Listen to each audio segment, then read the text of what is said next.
शांति, नमस्कार। Welcome to one more episode of treasure of experiences. हम last episode में बहुत बड़ी महान हस्ती जो हमारे प्रेरणा स्रोत है और बहुत बड़े से चैलेंजेस को कैसे पार किया है, हमने उनके ही मुख द्वारा परम आदरणीय राजयोगिनी ब्रह्मा कुमारी आशा दीदी जी के द्वारा हमने सुना। बहुत सारे इंस्पिरेशंस भी और प्रेरणाएं भी प्राप्त किए हैं। तो आज उसको हम कंटिन्यू करेंगे। दीदी के लाइफ में जो चैलेंजेस आए हैं, बड़ी बड़ी परीक्षाएं आए हैं, वो सब कितना डिटर्मिनेशन से, डेडिकेशन से और जो सत्यता, निर्मलता, पवित्रता के गुणों के आधार पर फेस किया, हमने ये सब सीखा। वेलकम वंस अगेन दीदी। Thank you. ओम शांति दीदी। तो हम लास्ट एपिसोड में बहुत कुछ सीखा आपके बारे में, नई नई बातें सुने और आज हम आप सेवाओं में कैसे आए हैं ये हम जानना चाहते हैं, क्योंकि लास्ट टाइम हमने सुना कि आप कैसे समर्पण जीवन को अपनाया और उसमें आगे बढ़ रहे हैं। तो डेफिनेटली मैं समझती हूँ आप कभी कोई सेंटर के इंचार्ज नहीं रहे हैं, है ना दीदी? हमेशा बड़ों के साथ रहकर सेवा में संभाले हैं और उनके जो आज्ञा है उसी अनुसार चले हैं। आई डोंट थिंक आपके जो मन की भावना है वो सब प्रकट करने का, वो जो फ्रीडम है वो कभी नहीं मिला। लेकिन आप इस समय ओम शांति रिट्रीट सेंटर जो गुड़गांव में है उसके डायरेक्टर भी है और you are chairperson of Brahma Kumaris administrator wing के चेयरपर्सन भी है। तो इस पोजीशन तक आने के लिए, I don't say it is a position, but इस मुकाम पर पहुंचने के लिए बहुत सारी बातें आई हैं आपके जीवन में। तो कभी सेंटर इंचार्ज के रूप में नहीं रहे हैं, बड़ों के साथ में या बड़ों के नीचे रहकर काम किए हैं, हर सेवाएं किए हैं। तो कभी एक्सपेक्ट किए थे दीदी आप यहाँ तक पहुँचेंगे, इस सेवा के लिए निमित्त बाबा बनाएंगे? कभी सोचा नहीं, ना ही कभी इस तरीके की मेरी अभिलाषा रही है। मैं सेवा ओरिएंटेड रही हूँ जी। और मेरे को बिल्कुल भी ये ख्याल नहीं कि मैं इंचार्ज बनूं, सेंटर मेरा होना चाहिए, मुझे बिल्कुल भी नहीं, बिल्कुल भी नहीं। बल्कि बेहद में रहना जी। और क्योंकि पांडव भवन था दिल्ली का, जिसको सारे भारत के भाई बहनों ने मिलकर के खरीदा था। अच्छा। हाँ जी।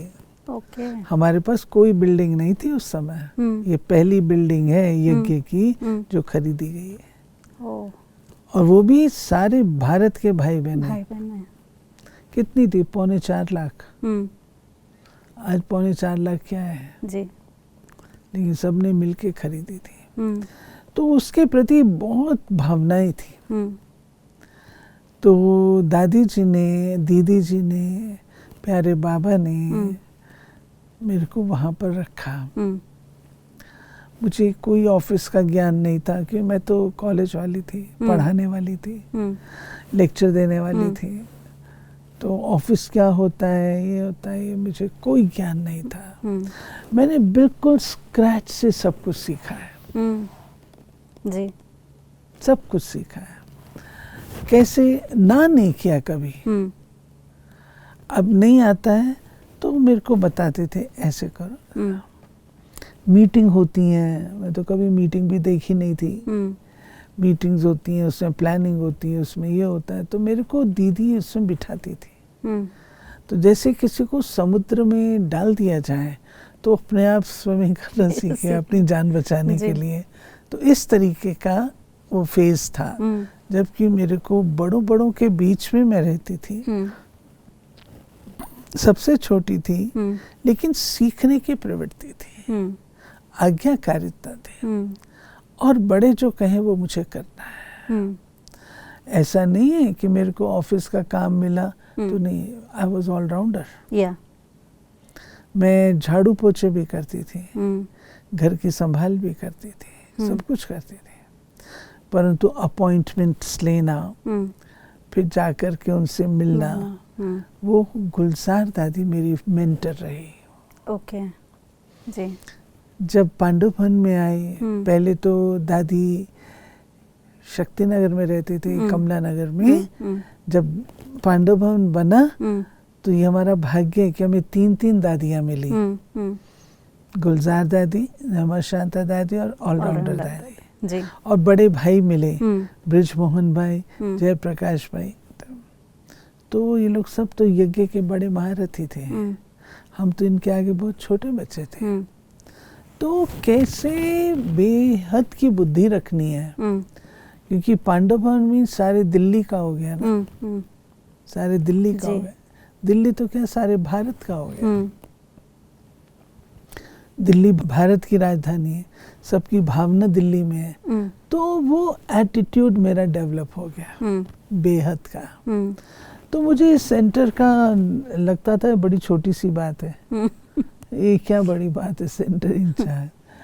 और एक अच्छी बात जो मेरे लाइफ में रही, जिसके लिए मैं बाबा को बहुत थैंक्स देती हूँ, दादी को, ड्रामा को, क्योंकि मैं सेंटर इंचार्ज नहीं थी तो बड़ी दादी ने मेरे को खूब सेवाओं में भेजा, बेहद में जी, खूब भेजा जी। भारत का कोई कोना नहीं रहा जहाँ मैं नहीं गई हूँ। सेवार्थ दादी भेजते थे, न केवल भारत परंतु विदेश में भी। जो सेंटर इंचार्ज है उसको थोड़ा सोचना पड़ता है, क्लास का ये सब देखना। मैं तो फ्री बर्ड थी, बिल्कुल फ्री।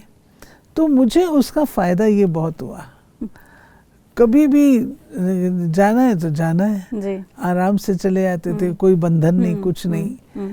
तो ये जो फायदा मिला, इसने मुझे बहुत बहुत बहुत बहुत मैच्योर बनाया। क्योंकि आप नए नए लोगों से मिलते हैं, नए नए प्रकार की बातें आती हैं, आपको उनको आंसर करना है, उनसे मिलना है, नई चीज़ बतानी है। तो ये सब चीज़ें कहाँ से आई? अगर आप एक सेंटर के दायरे में रह जाते तो वहीं के वहीं रहते जी। लेकिन बाबा ने मेरे को खूब 30 साल 30 इयर्स कम बात नहीं है। 30 इयर्स आप बड़ों के अंग संग रह करके उनसे सीखते हुए वो सारे संस्कार और गुण तो आते हैं ना। देखिए, लर्निंग ज़रूरी नहीं है कि आप इंचार्ज बने तो ही आपको एक्सपीरियंस होगा। जो एक लर्नर है वो अपने बड़ों को कार्य करता देख करके भी सीख लेता है जी। तो वो सब चीज़ें मुझे बहुत सहयोग देती हैं। दादी कैसे करती थी, कैसे होता था, सब चीज़ें सहयोग देती हैं। तो जब मैं ORC में आई तो मैंने उस सारी एजुकेशन को यूज़ किया, इम्प्लीमेंटेशन ऑफ ऑल जो बड़ों के एक्सपीरियंसेस थे उस आधार से यूज़ किया।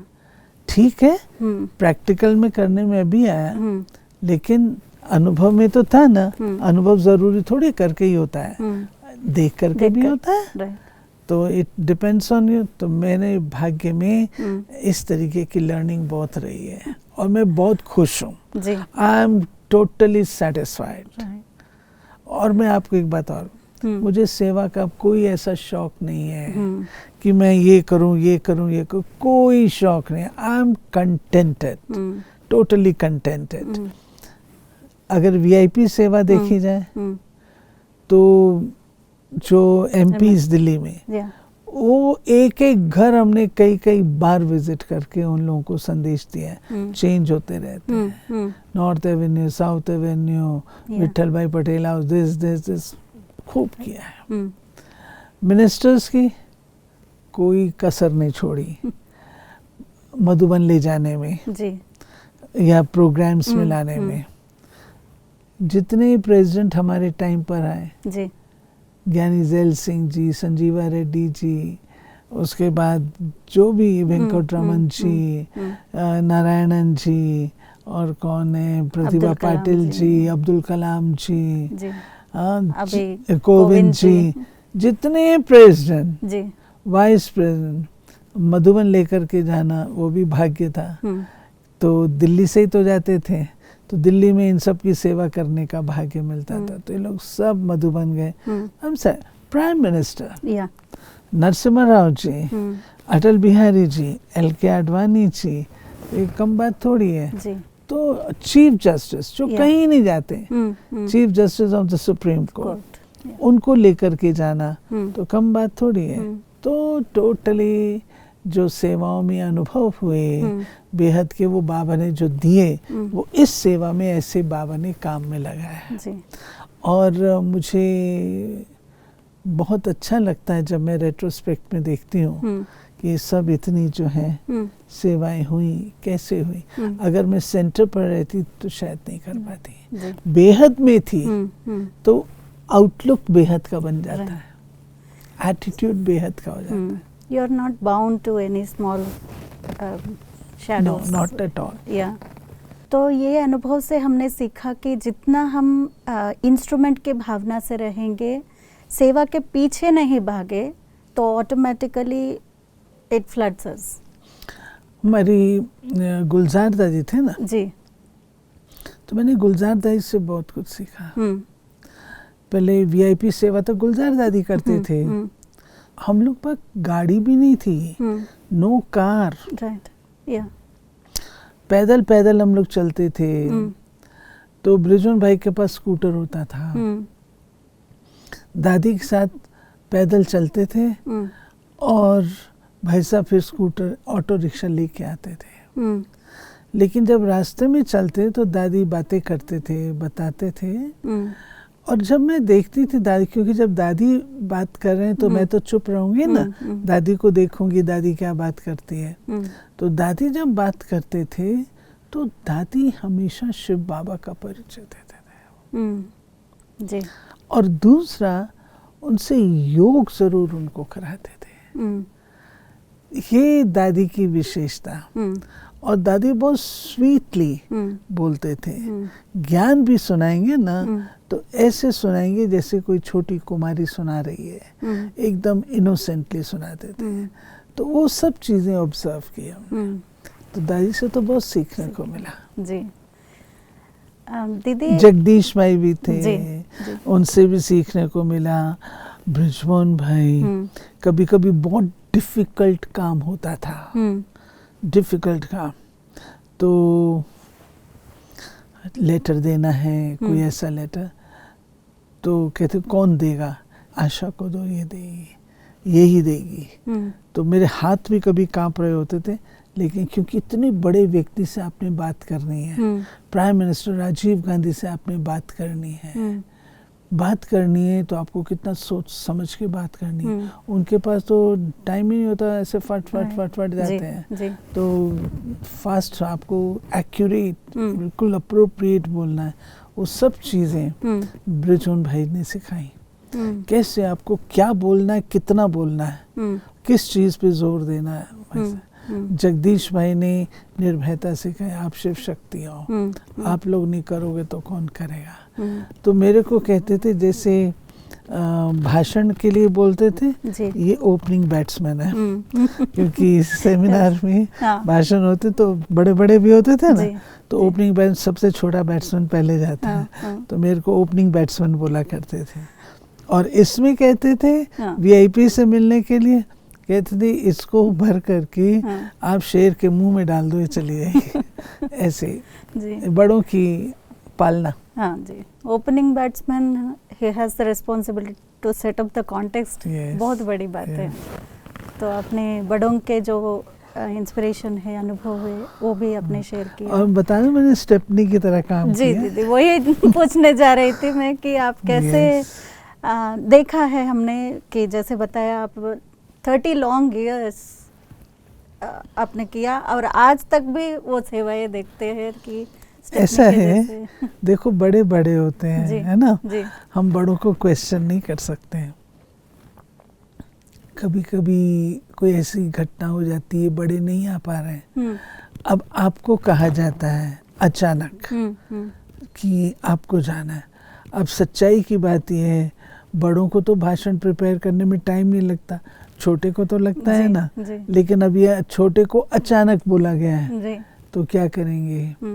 तो अभी मैं सोचती हूँ कि अगर मेरे को कहते थे, ज़रूर मेरे में विश्वास रखते थे, चाहे स्टेपनी की तरह, लेकिन परफॉर्मेंस अगर आप ठीक कर लेते हैं तो आपको मौके मिलते हैं जी। और मैंने देखा स्टेपनी की तरह काम किया तो भी मौके बाबा ने बहुत दिए।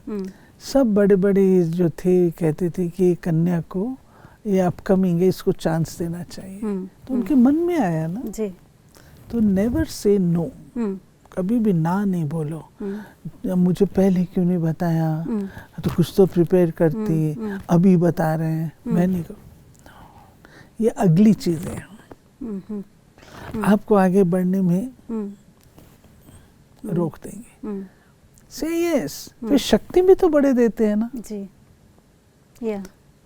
कभी गुलजार दादी के साथ मैं कहती, दादी अभी मेरे को बताया, कहती यही तो बताना है, यही तो समझाना है जी।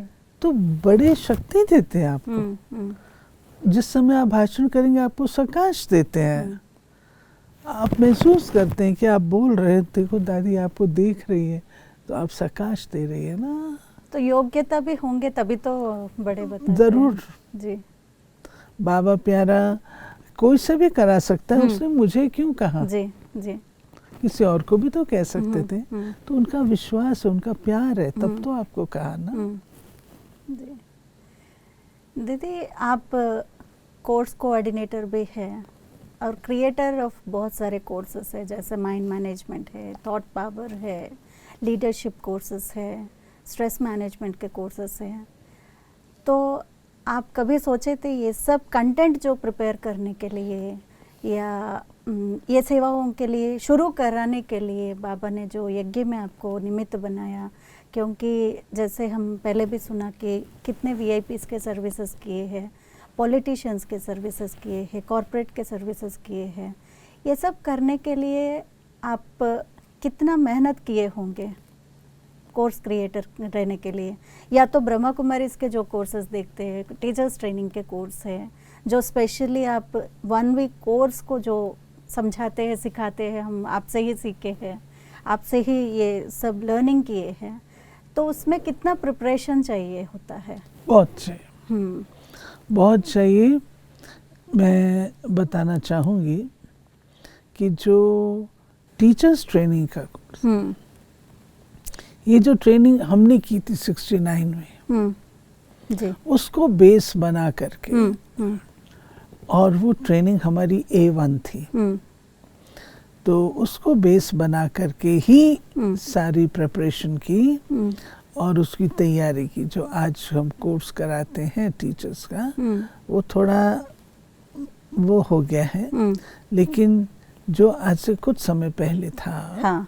वो बहुत स्ट्रिक्ट भी था जी। और बहुत उसमें मटेरियल भी था। हमने जो कोर्स ये ट्रेनिंग की थी 28 डेज का ट्रेनिंग था और हर रोज इवनिंग का आपका 2 घंटे का सेशन, उसमें पूरा कोर्स हमको सिखाए थे। वो बहुत अच्छे डेप्थ में ज्ञान था, डेप्थ में जी। और कन्याएं उसको करके आज तो वो टीचर्स ने, वो मेरी चॉइस की चीज़ है जी। टीचर्स ट्रेनिंग ये मेरी चॉइस की सेवा है, क्योंकि बाबा के हैंड्स तैयार हो जाते हैं। आज जब मैं बहनों को देखती हूँ तो मुझे बहुत खुशी होती है।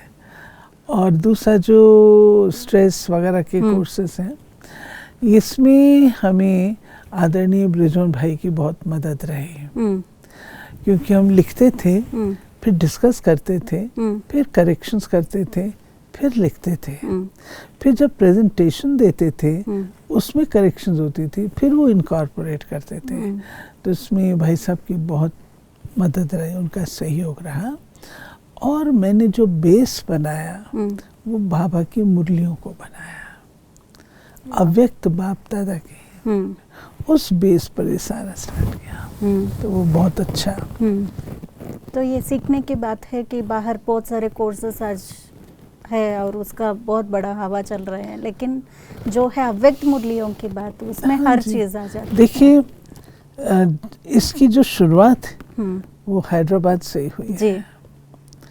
और जब नागार्जुना में हम लोगों को मैनेजमेंट के कोर्स कराने के लिए कहा गया, तो हम तो मैनेजमेंट का ABC भी नहीं जानते थे, ABC भी नहीं जानते, लेकिन इनको हमारी ये बातें अच्छी लगी थी जो इन्होंने मैनेजमेंट में ट्रांसलेट की। तो जब मैं यहाँ आ रही थी मैनेजमेंट कोर्सेज के लिए, शुरू में बहुत आती थी, तो ब्रिजन भाई से एक बार मैंने कहा, भाई साहब मेरे को मैनेजमेंट का ABC नहीं आता, इतना बड़ा मैनेजमेंट का हुआ है। भाई साहब ने बहुत अच्छी बात कही। भाई साहब ने कहा, बहन जी मैनेजमेंट आपको सिखाना ही नहीं है, आपसे होशियार वो लोग हैं, आपको मैनेजमेंट की कोई बातें नहीं करनी है, वो सब पढ़े लिखे बैठे हैं, वो ऑलरेडी जानते हैं, जो बात आप बोलेंगे वो सब जानते हैं, अनुभवी, आपको वो बताना जो उनको नहीं आता जी। और क्या नहीं आता, उनको स्पिरिचुअल ज्ञान नहीं आता जी। तो आप बाबा की बातें बताओ, आप मुरलियों से बताओ। तो सच में मैंने देखा, मैं नाम नहीं लूंगी, परंतु मैंने देखा कि जब कराते तो उनके जो चीफ थे वो कहता है, तुम लोग पीटर ड्रकर फ्रकर क्या सुनाते रहते हैं, ये देखो बहन जी ने कितनी सिंपल बातें बताई। सिंपल बातें कहाँ से लाऊंगी मैं, बाबा की मुरलियों से लाऊंगी ना, बाबा की मुरलियों से वो बातें बताई जो उनको, तो हमने बेस बाबा की मुरलियों का। अव्यक्त मुरलियों का अध्ययन जो है ये बहुत ज़रूरी है ब्राह्मण जीवन का। बहुत। जी। दीदी, आप जो सेवाओं का हैदराबाद का बताया, यहाँ पर आप मिनिस्टर्स की सेवाएं की है, असेंबली में सेवा की है, MLAs, MPs, collectors, IAS officers, जो एडमिनिस्ट्रेटर के टॉप लेवल में है, सभी की सेवाएं कराए हैं, और आज उसका फलस्वरूप हम शांति सरोवर को देख रहे हैं। तो जैसे कि आप बीज बोया है यहाँ के हायर लेवल VIP सर्विसेज के लिए भी, तो उस समय क्या आपका अनुभव रहा है यहाँ का? नहीं, मेरे कोई अनुभव नहीं उस समय, कोई मैं उसका क्रेडिट लूँ, नो, ये बाबा की प्लानिंग, और बाबा ने इस प्रकार से सभी मिनिस्टर्स जो MLAs थे उनको कोर्स करवाना, ये बाबा ने ही कराया। जी। और IAS ऑफिसर्स वगैरह को, उससे सारे हैदराबाद में आवाज़ पहुंच गया जी। तो ये तो प्यारे बाबा का है, उन्होंने निमित्त करके कोई को रखा, लेकिन ये बाबा की प्लानिंग है। मेरी उसमें उंगली लगी, इस बात की मुझे प्रसन्नता है, बाबा ने मेरा सफ़र, लेकिन ये तो शिव बाबा की बात है, उन्होंने कराने तो कहाँ होता है जी। इतना ही आसान थोड़ी, आज से 30 साल पहले जी। हम सोच सकते थे क्या? तो कुलदीप दीदी का भी जो लाइन क्लियर रहा कि राइट पर्सन को चूज किया कि आपको बुलाया, क्योंकि मैं अवेलेबल थी टीचर्स ट्रेनिंग में भी, क्योंकि मैं अवेलेबल थी, सेंटर का बोझ नहीं था, इसलिए बेहद की सेवाओं में आ सकती। जी। और लास्ट में हम और एक क्वेश्चन आपसे जानना चाहते हैं कि आप हर एक के विशेषताओं को देखते हैं और हर एक को आगे बढ़ाते हैं, छोटे बड़े ऐसे नहीं, कितना एबल्ड है ये भी नहीं, लेकिन आगे बढ़ाते बढ़ाते उनके जो स्किल्स है आप देखते हैं और हर छोटी बात का एक्नॉलेज करते हैं। मैंने ये आपसे बहुत नोटिस किया है, हर छोटी चीज़ का एक्नॉलेज करते हैं और कभी ये नहीं रहता कि हम बड़े हैं, लेकिन यू आर डेली स्टूडेंट और हर छोटी चीज़ सीखना चाहते हैं। जब तक सीख रहे हैं तब तक हमारे ग्रोथ होता है, हम सुनते हैं, लेकिन आप प्रैक्टिकल एग्जाम्पल है उसका। ये सब कैसे हो पाता है दीदी, एक लेवल पर पहुंचने के बाद, एक एक्सपीरियंस्ड पर्सन होने के बाद भी आप ऐसे कैसे रह सकते हैं? इसमें ये लाइफस्टाइल है ना हमारा। देखिए हमारी जो बड़ी दादियाँ हैं वो कितना उन्होंने उपलब्धि की है जी, कितना सिंपल रही हैं, तो हमारे लिए तो वो रोल मॉडल है ना। आप कुछ भी कर लें, लेकिन जो आप हैं वो कभी छोड़ना नहीं चाहिए। एग्जैक्टली। आप जो हैं अपने मूल को छोड़ो नहीं। तो वो बड़ी दादी चाहे है, चाहे गुलजार दादी है, चाहे जानकी दादी है, चाहे दीदी हैं, सबने अपने उस मूल को बना के रखा। इनके ऊपर क्या नहीं न्योछावर हो सकता था, लेकिन इन्होंने उसको स्वीकार नहीं किया, अपने बेस को वैसे रखा। तो ऐसे ही जहाँ मैं हूँ वर्तमान समय ORC में, वहाँ पे इतने सारे भाई बहन 150, उन 150 को अपने साथ लेकर के चलना, एक टीम स्पिरिट, ये चैलेंज तो है, नो डाउट चैलेंज तो है, लेकिन इसी में तो आपको आनंद है ना। मैं कभी भी क्रिटिसिज्म को गलत नहीं मानती हूँ। अगर कोई क्रिटिसाइज करता है तो मैं उसको बहुत अच्छी तरह स्वीकार करती हूँ। अगर मेरा कोई क्रिटिसिज्म करे तो आई डोंट माइंड।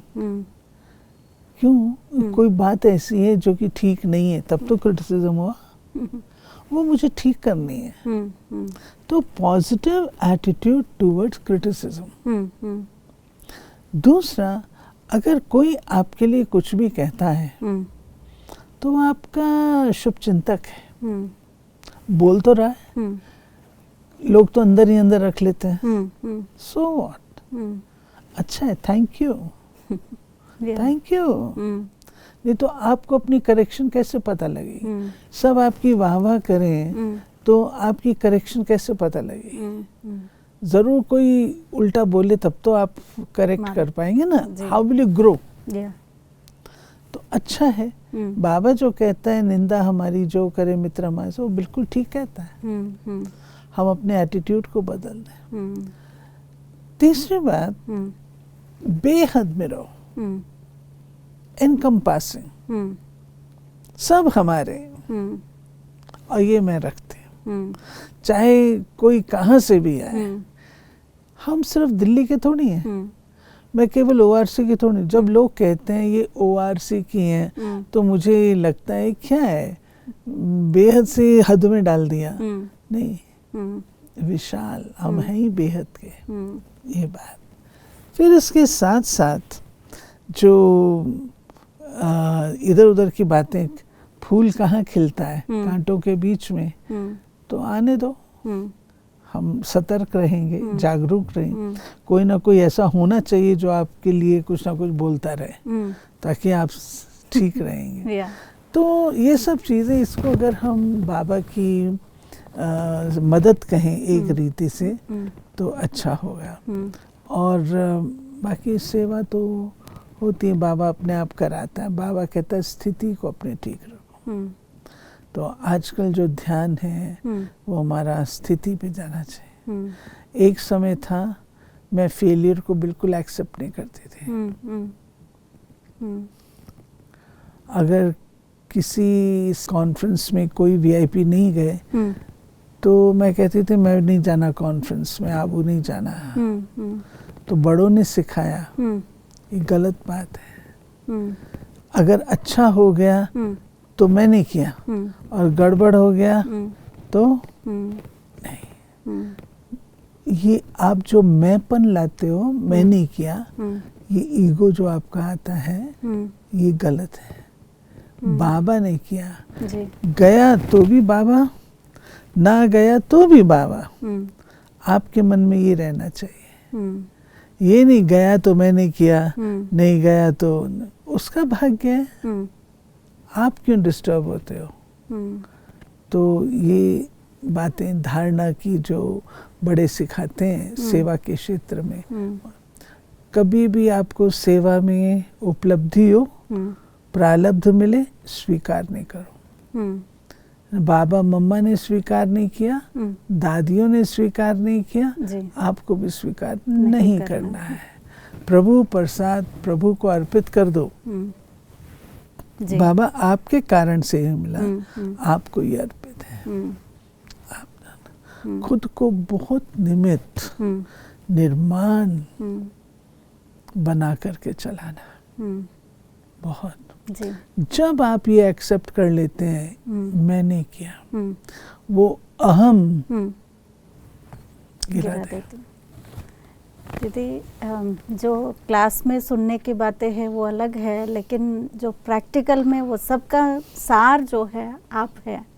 आप ऐसे साक्षात्कार मूर्त है, जो बाबा की जो बातें हैं वो सब जैसे प्रैक्टिकल में उतारे हुए हैं, तो बहुत अच्छा लगता है। और आप अभी जो बेहद की भावनाएं बता रहे हैं, तो रोज़ जो हम आपको देखते हैं बहुत सारे प्रोग्राम्स में, अभी सोशल मीडिया या टीवीज़ के द्वारा हम इतना आपके नज़दीक करीब महसूस करते हैं, बहुत अच्छा लगता है दीदी। आप जो बेहद की भावना रखे हैं, कभी नहीं लगता कि दीदी वो ORC के हैं, लेकिन ऐसे लगता है कि हम हर रोज़ आपसे मिल रहे हैं। और आप भी ऐसे हमसे मीन्स व्यवहार रहता है कि ये नए है, ऐसे नहीं, और किस जगह के हैं ऐसे भी नहीं, कि आप भी अपने परिवार के सदस्य समझते हैं।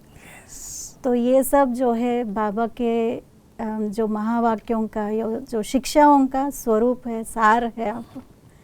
तो आज आपने इतने अनुभव हम सभी के साथ शेयर किया, और बहुत सारे शिक्षाएं, सावधानियाँ और गुणों के जो मालाएं पहनना है वो सब आपने समझाया आज हमको। बहुत बहुत आपके टाइम तो एक है, और दूसरी आप इतना प्रेजेंस रहकर यहाँ पर बहुत सारी बातें सिखाए। बहुत बहुत धन्यवाद दीदी आपको। Thank you, thank you very much. सेवा है ना जी। और व्यूअर्स, आई एम श्योर दोनों एपिसोड के द्वारा आपने बहुत कुछ पाया है, बहुत कुछ सीखा है, और ये जीवन में उतारने का ही ब्राह्मण जीवन का लक्ष्य है, जो हमारे सामने निमित्त है, आदर्श है। उन आदर्शों को हम अपने जीवन में भी लाए, यही हमारी शुभ इच्छा है और शुभ भावनाएं है। Thank you very much once again. ओम शांति।